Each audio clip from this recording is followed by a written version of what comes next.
Hello, welcome to Sound and Fury Book Reviews. As usual, I am Tina. Today I'm doing a book review of Do You Dream of Terra 2 by Temi Oh. This is a book that came out in 2019. It's a sci-fi from Sega. I listened to this book on Audible. This book. We read this as part of the Interstellar Book Club for April, and well, I think I can flat out say I did not like it. Take all the things I dislike about YA and throw in a boring plot and lackluster characters, and that's this book. It's unfortunate because the writing itself shows great promise, and the premise, generation ship, in a way, and a long space journey are tropes I generally love. I was really interested in this book when I first got into it. It just did not kind of go the way I kind of wanted it to, and there were things about it that held me back from really enjoying it. And I'm going to talk about why, just so you know. And I'm going to try to be nice because I don't like being mean. What is this book about, first of all? Have you ever hoped you could leave everything behind? Have you ever dreamt of a better world? Can a dream sustain a lifetime? A century ago, an astronomer discovered an Earth-like planet orbiting a nearby star. She predicted that one day humans would travel there to build a utopia. Today, 10 astronauts are leaving everything behind to find it. 4 are veterans of the 20th century space race, and 6 are teenagers who've trained for this mission most of their lives. It will take the team 23 years to reach Terra 2, 23 years locked in close quarters, 23 years with no one to rely on but each other, 23 years with no rescue possible should something go wrong, and something always goes wrong. Okay, so this novel, as I said, just didn't work for me.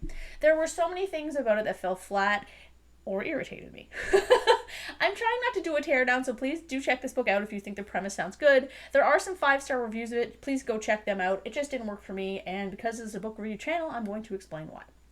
First, we have the premise. I don't know why there are so many stories today about taking children and having them make a huge decision that will impact their entire lives. Why do we want children to work so badly? Like, what's that meme? The children just want to go back to the mines? I don't think they do. I get it from a logical, this project will have a higher chance of succeeding standpoint. As kids and teenagers, learn things faster, plus they're more adaptable, they're physically fit, in the sense that I'm going to be 39 and I feel like I'm 60 sometimes. They generally have less emotional connections in the sense of having partners or children of their own, and they're, pliable mentally. But it's unethical to have them make the decision to spend 20 years in space before they're even able to vote, let alone decide their careers. The fact that this book doesn't even mention this until the very end and in passing is very frustrating to me in a novel that seems to be attempting realism and deep thought. Likewise, we have this ship heading along to colonize Terra 2, but there's like 6 teenagers and 4 adults, or whatever, in the ship for 20 years. They built in absolutely no redundancies for mistakes and accidents, of which many occur, which is also bizarre to me. I spent half the book wondering if they were in some sort of experiment or a simulation, as so much of it seems so illogical. There is something near the end that explains their ineptitude somewhat, but this fact still doesn't make sense with how most space agencies plan missions. You don't have someone join the crew at the last minute. Astronauts are trained to work with backup crews for every mission. It's like theater plays. Work with the understudy and the lead because you need to know how that person functions, in the real deal. As such, a major interpersonal aspect of the story seemed just added in to cause drama. I don't need unnecessary drama in my books. I am drama enough. Similarly, there seems to be little to no planning on how the new world will be run or organized. At one point, a character decides to invent a charter for them to use, just out of the blue, and the kids are like, they'd never considered this before. Wouldn't colonizing a new world be a major component of their training? I would have assumed this was hammered into them how the new world would function. We've all seen Lord of the Flies, right? Why send kids there with even no guidance for their conduct on the new world? It's so strange. The plot points come and go like shooting stars. Brief flares surrounded by long stretches of darkness. Most of the book is just the incredibly unlikable, annoying teenagers squabbling or whining. Every one of them has some sort of chip on their shoulder in a way that felt contrived. This one is depressed. This one has an eating disorder. This one has daddy issues. This one was low income, etc., etc. The book tries to bring in so many different elements, but none of them get enough time or focus, so everything falls flat.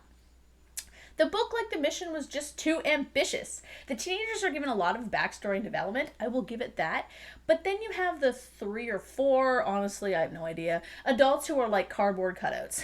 It made the story very lopsided. Also, why was there no psychologist on board to assess these kids' mental states for 23 years? Or was that one woman a psychologist? If she was terrible at her job because one character stays in bed for like 2 weeks straight and no one seems to care or try to help or realize that might be, a problem. Stupid. The length of the mission is what really is the problem in the book, I think. The entropy of the equipment, the food stores, the water reclamation system, which is never really mentioned in passing or in detail, the interpersonal problems, the unexpected events, all of that makes no sense with how the mission seems to be set up. Truthfully, had the story been a 5-year mission, I think the problems I had with the novel would have been almost non existent. I think this book would have worked perfectly if it had been a 5 or 6 year mission, not a 23-year mission. I will say I thought the writing itself was lovely, though. There are great descriptions, and the story does flow nicely, and there is a great attention to detail. I just think the details that were focused on were just not of my interest. Along with the hyperdrama of the kids, there's also weird dream sequences that made no sense to me that I could have done without. I'll be completely honest and say that listening to this audiobook became a real chore, especially given how long it was. I am generally a pretty high ranker. I tend to throw out 5 stars like they're Canadian pennies. This is a joke because Canada got rid of the penny like 10 years ago. So if you find one, you just kind of throw it out. But this thing is getting a 2 stars from me because I can't in good faith give it anything more given how much I didn't really like it. I am sorry. I just definitely do not dream of Terra 2. I hope other people do dream of Terra 2 and find this book rewarding and really enjoy it. Again, this just might be me being biased against YA because if you haven't noticed, if you follow my channel, I do not review YA because I really do not like YA. Of course, there are exceptions. I really like The Hunger Games. Yeah, so, I mean, how could you not? Okay, thank you very much, and yeah.